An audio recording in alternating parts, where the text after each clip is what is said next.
एक तरफ ओडिशा की गरीब जनता, दलित, आदिवासी, पिछड़ा वर्ग,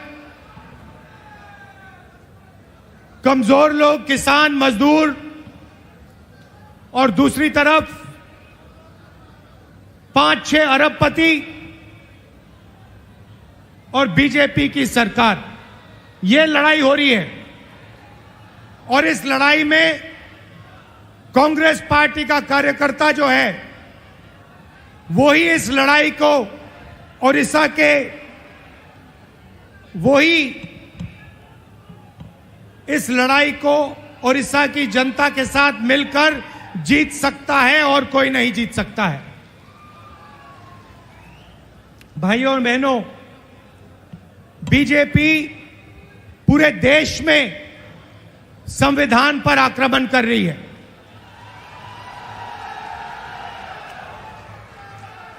जहां भी हम देखते हैं संविधान पर बीजेपी के लोग आक्रमण कर रहे हैं। कल मैं बिहार में था और बिहार में जैसे महाराष्ट्र में चुनाव चोरी किया गया, वैसे ही बिहार में चुनाव चोरी करने की कोशिश की जा रही है।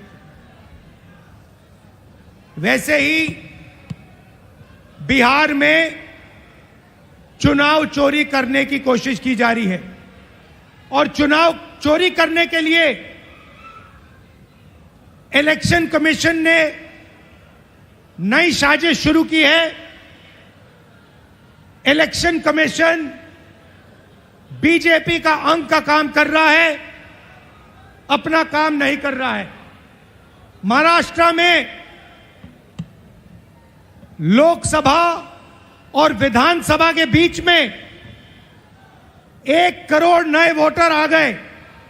आज तक किसी को नहीं मालूम ये वोटर कौन थे और कहां से आए। हमने इलेक्शन कमीशन से एक बार नहीं अनेक बार कहा है, आप हमें वोटर लिस्ट दीजिए, आप हमें वीडियोग्राफी दीजिए।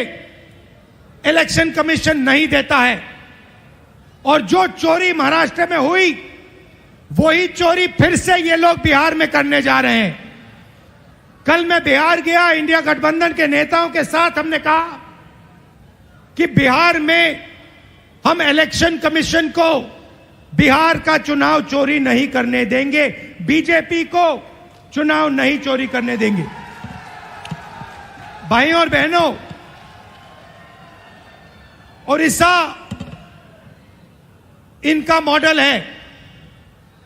यहां पे 5-6 बड़ी कंपनियों को ये आपका पूरा का पूरा धन दे रहे हैं।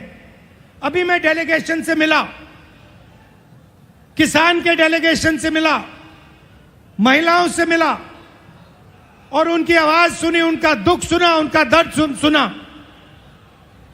भाइयों और बहनों, जल, जंगल और जमीन आदिवासियों की है। मैं फिर से दोहराना चाहता हूं, जल, जंगल और जमीन आदिवासियों की है और आदिवासियों की रहेगी।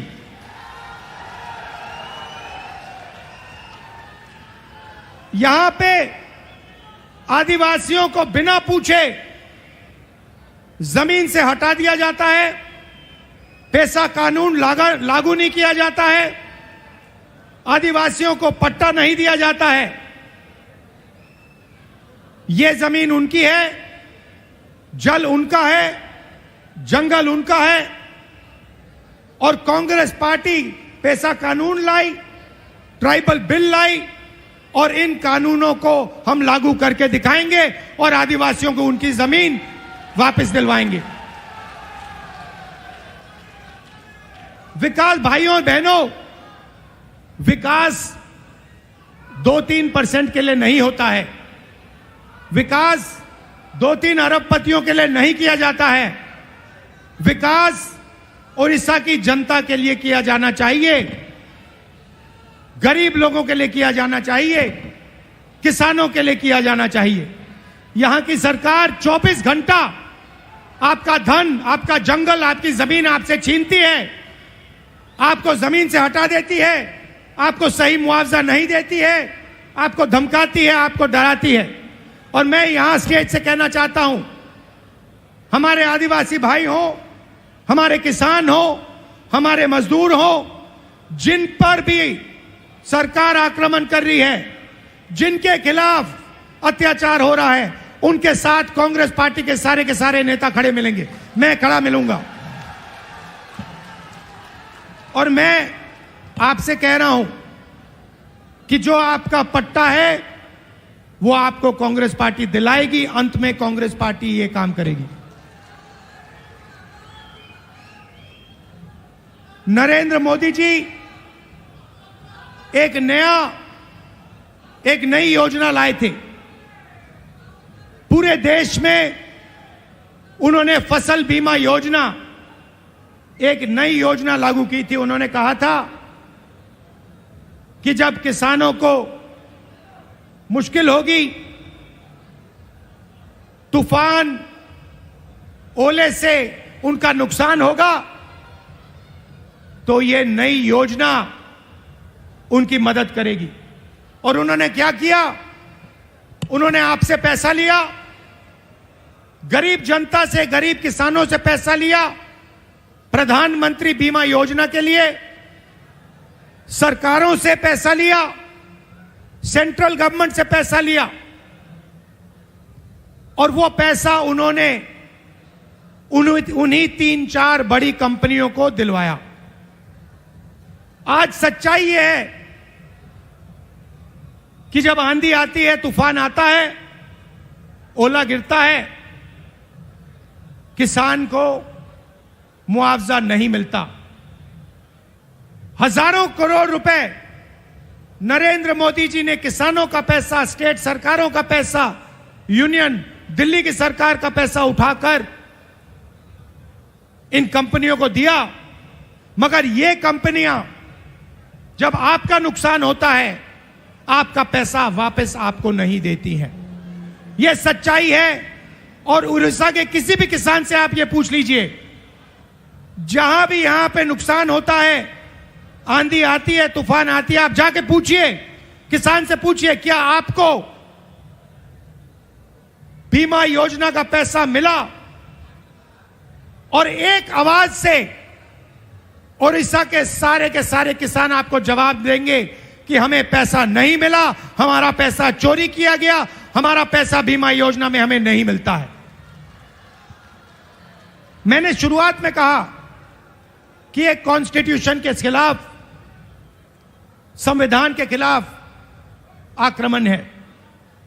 संविधान गरीबों की रक्षा करता है, संविधान किसानों की रक्षा करता है, मजदूरों की रक्षा करता है। संविधान में कहीं नहीं लिखा है कि यह देश अदानी का है, अंबानी का है, अरबपतियों का है।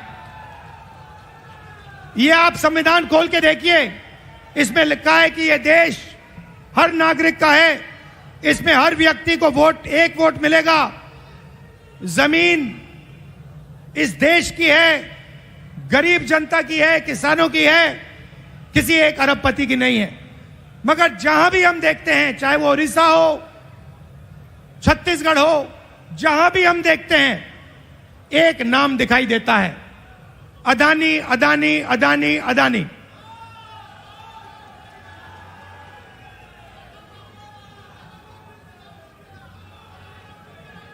मतलब अदानी जी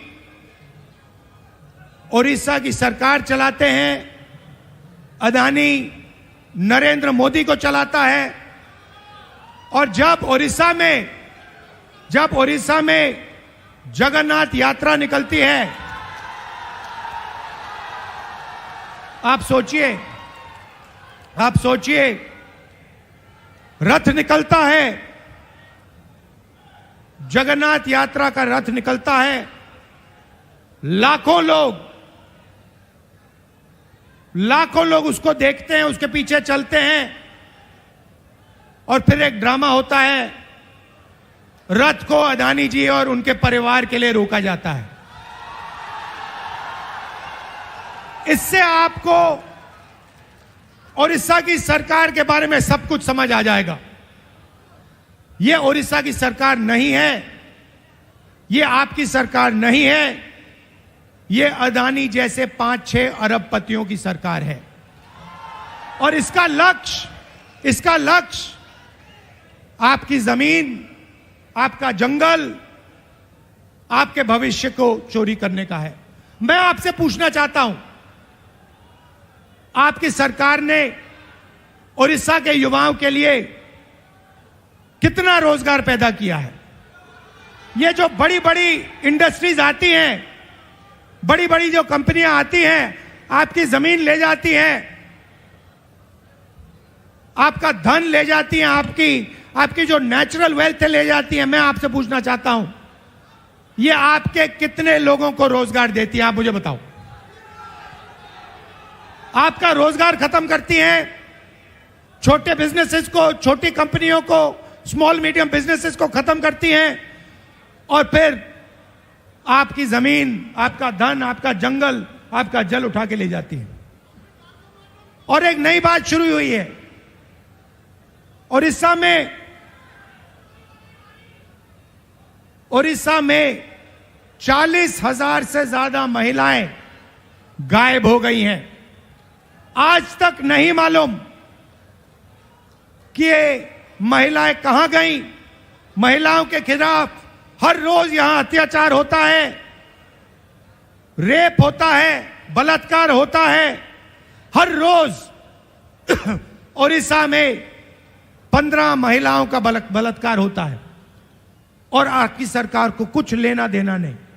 आपकी सरकार सिर्फ 24 घंटे आपका खून चूसती है, आपकी जमीन छीनती है। ना उनको महिलाओं से कुछ लेना देना, ना उनको रोजगार दिलवाना है, ना उनको युवाओं से कुछ लेना देना है। इसीलिए हम यहां आए हैं, और मैं आपको मैसेज देना चाहता हूं कि चाहे मैं हूं, या कांग्रेस प्रेसिडेंट हो, या कांग्रेस पार्टी के कोई भी नेता हो, हम यहां आपके साथ खड़े हैं।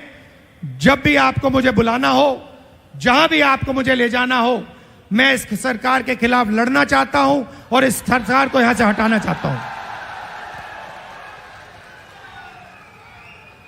एक बात मैंने भक्तचरण दास जी को कही, तेलंगाना में हमने जाति जनगणना करवाया है।